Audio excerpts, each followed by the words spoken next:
के कृषि भवन में 2 दिवसीय जिला स्तरीय कृषि यांत्रिकरण मेले का आयोजन किया गया, जिसका उद्घाटन भागलपुर के जिलाधिकारी सुब्रत कुमार सैन और जिला कृषि पदाधिकारी ने संयुक्त रूप से दीप जलाकर किया। यांत्रिकरण मेले में किसानों के लिए कम दामों पर फसल कटाई और बुआई के आधुनिक मशीनें उपलब्ध कराई गई हैं। वहीं मेले में किसानों के लिए खेती से जुड़ी सभी प्रकार की जानकारी भी उपलब्ध कराई जा रही है। 2 दिवसीय जिला स्तरीय कृषि यंत्रीकरण मेले में जिले के अलग अलग हिस्सों से काफी संख्या में किसान पहुंच रहे हैं। इस दौरान जिलाधिकारी ने किसानों से कहा कि आधुनिक यंत्रों का उपयोग करते हुए खेती करने की अपील करते हुए कहा कि जिस भी किसान का चयन लॉटरी सिस्टम से यंत्र खरीदने में हुआ है वह 19 दिसंबर तक अपने अपने यंत्र अवश्य खरीद लें, नहीं तो उसे दूसरे किसानों को दे दिया जाएगा। इस दौरान जिलाधिकारी ने मेले में लगे विभिन्न स्टॉलों का निरीक्षण भी किया है। देखिए, किसानों के बेहतरी के लिए लगातार राज्य सरकार और कृषि विभाग प्रयास कर रहा है। उसी कड़ी में कृषि यंत्रीकरण को बढ़ावा देने के लिए 50% से लेकर के 75% तक की सब्सिडी है विभिन्न यंत्रों पर, और लॉटरी के माध्यम से ऑनलाइन सिलेक्शन किया गया है। पहले जो स्कीम थी कि पहले आओ पहले पाओ, वो इस बार बंद कर दी गई है और 700 से ज़्यादा किसानों का चयन भी किया गया है। उनको 19 दिसंबर तक अपने डीलर्स से संपर्क स्थापित करके उन यंत्रों को खरीद लेना है और सब्सिडी की राशि भी राज्य सरकार देगी। इसमें कई ऐसे यंत्र हैं जैसे रीपर कंबाइंडर एवं अन्य कई आधुनिक यंत्र हैं जिनसे जो फसल कटने के बाद जो अवशिष्ट बच जाता है उसके भी प्रबंधन में सहायता होगी।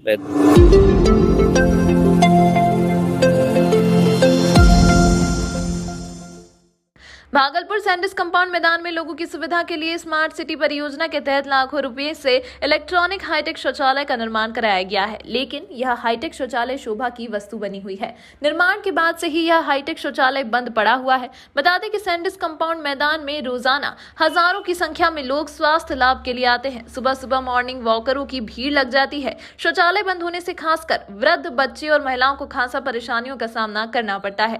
सैंडिस कंपाउंड स्वास्थ्य लाभ करने पहुंचने वाले लोग स्मार्ट सिटी परियोजना के तहत बने इलेक्ट्रॉनिक शौचालय को शोभा की वस्तु बता रहे हैं। हाथी के दांत की तरह जो दिखलाने वाला है, खाने वाला नहीं है। जब से लगा है ऐसे ही बंद पड़ा हुआ है। अगर यहाँ किसी को टॉयलेट लग जाएगा तो बिना घर गए हुए कोई पहिए नहीं तो कपड़ा गंदा करेगा वो। तो आप लोग कैसे करते हैं? हम लोग वहाँ से क्लियर होके आते हैं। फिर अगर लग गया तो घर जाना? हाँ, तब तुरंत घर निकलेंगे। रहे थे जैसे ये बुजुर्ग अंकल जी बता रहे थे, तो इन लोग के लिए तो और ज़्यादा परेशानी का चीज़ है, क्योंकि हम तो जल्दबाजी में इधर उधर जा सकते हैं पर इनको समय लगता है। और ये ज़्यादातर बुजुर्ग लोग सुबह मॉर्निंग वॉक के लिए आते हैं और उनके लिए बहुत अच्छा सुविधा है, बहुत अच्छा चीज़ है, पर इसको इस्तेमाल नहीं कर पाने के कारण से लोगों को बहुत समस्या आ रहा है।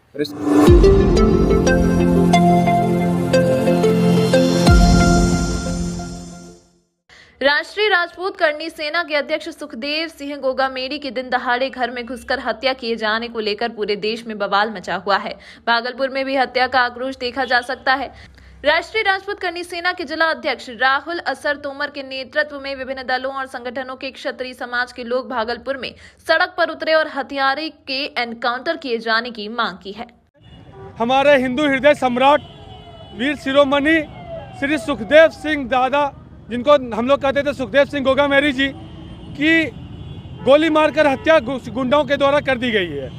जो राजस्थान सरकार के पैरेलल में सरकार में चलते थे, हमेशा दबे कुचले और दलितों एवं अन्य समाज के आवाज़ को मजबूत करते थे, सवर्ण आरक्षण के लिए या फिर हिंदू सनातन धर्म के लिए, जिन्होंने हमेशा बढ़ चढ़ के सबसे आगे एक हिस्सा निभाया है।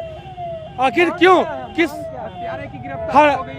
किस साजिश के तहत उनकी हत्या की गई है?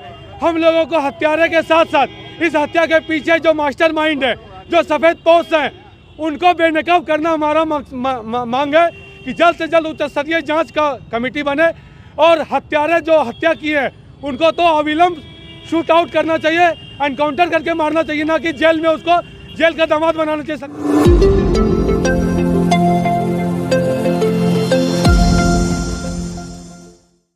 बिहार प्रदेश जनता दल यूनाइटेड द्वारा प्रस्तावित जिला स्तरीय कार्यक्रम घंटाघर चौक भागलपुर से विभिन्न चौक चौराहे होते हुए भारत रत्न बाबा साहेब डॉक्टर भीमराव अंबेडकर प्रतिमा स्थल, रेलवे स्टेशन चौक तक जिला जनता दल यूनाइटेड अंबेडकर युवा मंच कर्मचारी संघ भागलपुर के नेतृत्व में संविधान बचाओ मार्च का आयोजन किया गया। इस कार्यक्रम के दौरान संविधान बचाओ रैली में महादलित परिवार के सैकड़ों महिला सहित भागलपुर इकाई के जनता दल यूनाइटेड के दर्जनों पदाधिकारी व कार्यकर्ता मौजूद थे। जनता दल यूनाइटेड के जिला अध्यक्ष विपिन बिहारी सिंह के नेतृत्व में यह भव्य रैली निकाली गई, जिसमें नुक्कड़ सभा का भी आयोजन किया गया। घंटाघर चौक से स्टेशन चौक तक जाएंगे और बाबा साहब के प्रतिमा में माल्यार्पण करेंगे। अभी घंटाघर चौक पे सामाजिक संगठन के द्वारा ये निकाला गया है विशाल रैली, जो स्टेशन चौक से चलकर खलीफा बाग होते हुए घंटाघर होते हुए तिलका मंजी चौक तक जाएगा। उस जुलूस को भी हम लोग यहाँ पे अपना समर्थन और सहयोग किए हैं। हमारे जिलाध्यक्ष विपिन बिहारी सिंह जी के नेतृत्व में जो अभी विशाल जुलूस स्टेशन चौक से निकल के तिलका मंजी तक जा रहा है, घंटाघर चौक पे हम लोगों ने उनको समर्थन और सहयोग किया है, वो आगे बढ़ा है। और हम लोग अध्यक्ष जी के नेतृत्व में अभी यहाँ से अपना पैदल मार्च स्टेशन चौक तक करेंगे और प्रतिमा पे माल्यार्पण करेंगे और वहीं नुक्कड़ सभा भी करेंगे।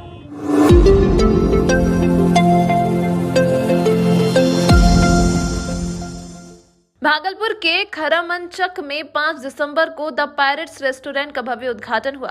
द पायरेट्स रेस्टोरेंट का विधिवत उद्घाटन गायत्री श्रीवास्तव, आशा श्रीवास्तव, बिंदु सिन्हा, नीतू सिन्हा और सुषमा सिन्हा ने फीता काटकर सामूहिक रूप से किया है। यह रेस्टोरेंट समुद्री लुटेरों पर आधारित थीम पर बनाया गया है, जिसमें लोग नए और आकर्षक डिजाइन में बने रेस्टोरेंट पर एक से बढ़कर एक लजीज व्यंजनों का स्वाद ले सके। वहीं यह restaurant Caribbean and parrots movie पर आधारित है। समुद्री लुटेरों पर आधारित थीम पर बना रेस्टोरेंट भागलपुर में युवाओं के बीच खूब सुर्खियां बटोर रहा है। पूरे शहरवासियों के बीच खासा चर्चा का विषय बना हुआ है। इस रेस्टोरेंट का इंडोर डेकोरेशन काफी जबरदस्त है। हर एक कोने में सेल्फी पॉइंट बनी हुई है, लोग सेल्फी लेते दिख रहे हैं। युवाओं में इसका खासा क्रेज देखा जा रहा है। द पायरेट्स रेस्टोरेंट के संचालक अनीश श्रीवास्तव, शशांक प्रतीक और आशुतोष झा ने शहरवासियों से समुद्री जहाज के अंदर समुद्री लुटेरों की थीम पर बने रेस्टोरेंट में परिवार वालों के साथ व्यंजन का मजा लेने की अपील करते दिखे। उन्होंने कहा, यहाँ चाइनीज, तंदूर, मॉकटेल सहित कई लजीज व्यंजन उपलब्ध हैं। ये हम लोग का समुद्री लुटेरों के ऊपर बनाया गया थीम है, उसी का रेस्टोरेंट है। ये कैरेबियन एंड पायरेट्स मूवी था, उसी के बेसिस पे हम लोग बनाए हैं। यहाँ पे चाइनीज़, नॉन वेज, वेज, तंदूर सारे चीज़ों का व्यवस्था है। मॉकटेल काउंटर भी है और ये चाहते हैं कि कि भागलपुर के लोग हम लोग को ज़्यादा प्यार दें, क्योंकि ये हम लोग का पहला है और हम लोग अभी युवा हैं, तो युवा को सपोर्ट भागलपुर वाले ही करेंगे। और हम लोग चाहते हैं कि भागलपुर में जितने भी आगे बढ़ रहे हैं सारे लोगों के साथ हम लोग हैं और हम लोग के साथ भी भागलपुर वाले रहें। क्या डिस्काउंट चल रहा है अभी हम लोग का दिसंबर में है, तो नया 1 जनवरी वाला भी ऑफर है। 10% 1 जनवरी तक हम लोग का ऑफर रहेगा। आज से 1 जनवरी तक 10% ऑफ रहेगा हर चीज़ पे।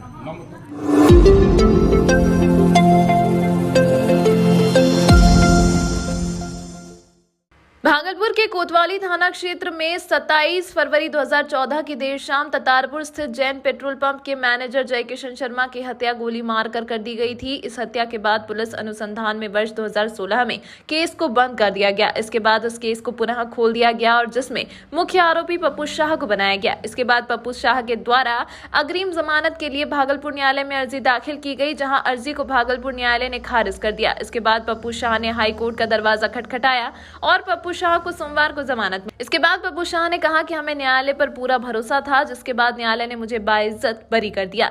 आगे उन्होंने कहा कि इस केस से हमें कोई लेना देना भी नहीं था, जिस कारण मेरे खिलाफ एक भी गवाह भी नहीं गुजरा।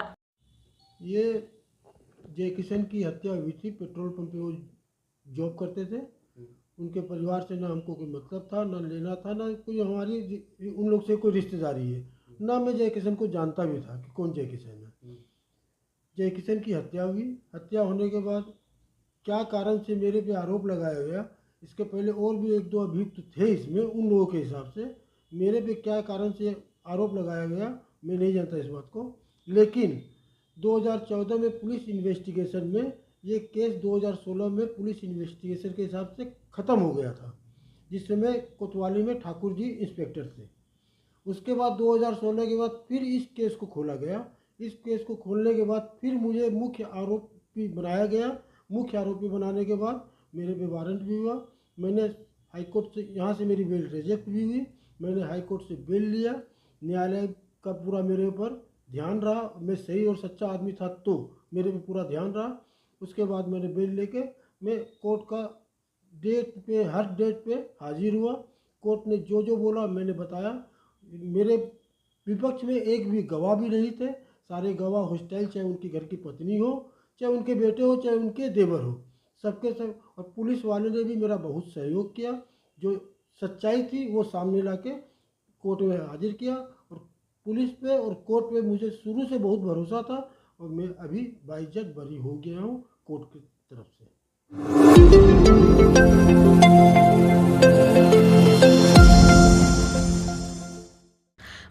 के जवाहरलाल नेहरू मेडिकल कॉलेज में 33वां बापीकॉन का आयोजन 8 से 10 दिसंबर के बीच होगा। इसमें भाग लेने के लिए देश विदेश के प्रख्यात चिकित्सक आएंगे। कॉन्फ्रेंस के वैज्ञानिक सत्र में चिकित्सक अपना व्याख्यान देंगे, जिसकी जानकारी आज प्रेस कॉन्फ्रेंस के दौरान भागलपुर के मेडिकल कॉलेज परिसर में दी गई। वहीं प्रेस कॉन्फ्रेंस के दौरान doctor DP Singh, doctor Hemshankar Sharma सहित अन्य डॉक्टरों ने कहा कि वार्षिक सम्मेलन के एक दिन पहले 7 दिसंबर की सुबह जागरूकता साइकिल रैली निकाली जाएगी। रैली को DIG विवेकानंद हरी झंडी दिखाकर रवाना करेंगे। रैली तिलका मांझी चौक, सैंडिस कंपाउंड, कचहरी चौक, मनाली चौक होते हुए जवाहरलाल नेहरू मेडिकल कॉलेज वापस आएगी। एकत्रित हुए हैं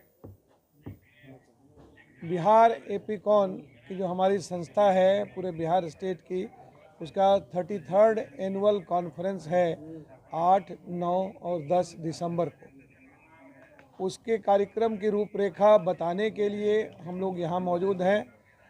तीनों दिनों हम लोग का वैज्ञानिक कार्यक्रम है। वैज्ञानिक कार्यक्रमों के साथ जो आर्ट ऑफ मेडिसिन है, जिसको कहा जाता है blending science with the art of medicine, यानी कि साइंस या विज्ञान की बात तो हम करेंगे ही, लेकिन मानवीय मूल्यों की बात जरूर करेंगे। मानवीय मूल्यों पर आधारित विज्ञान और विज्ञान आधारित मानवीय मूल्य, ये परस्पर एक दूसरे के संयोजक और सहयोगी रहेंगे। और इन्हीं पर चर्चाएं करने के लिए हमारे 66 विशेषज्ञ पूरे भारतवर्ष से आ रहे हैं।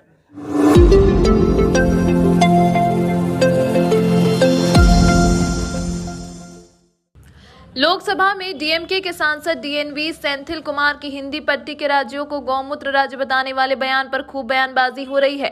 इस पर जब जन सुराज के सूत्रधार प्रशांत किशोर से पत्रकारों ने सवाल पूछा तो उन्होंने बेबाकी से कहा कि कोई सांसद कुछ कह दिया, आप इसी पर हल्ला मचाए जा रहे हैं। सांसद ने कह दिया कि ये गौमूत्र वाले राज्य हैं, ये गलत बात है, बिल्कुल गलत बात, और ऐसा नहीं कहना चाहिए। आपको उससे बुरा लग गया, लेकिन आपका बच्चा दिन भर रोड पर घूम रहा है, उसकी आपको कोई चिंता नहीं है। अगर आप अनपढ़ हैं तो लोग आपको अनपढ़ ही तो कहेंगे। अगर आप गरीब हैं तो कोई आपको अमीर तो नहीं कहने लगेगा।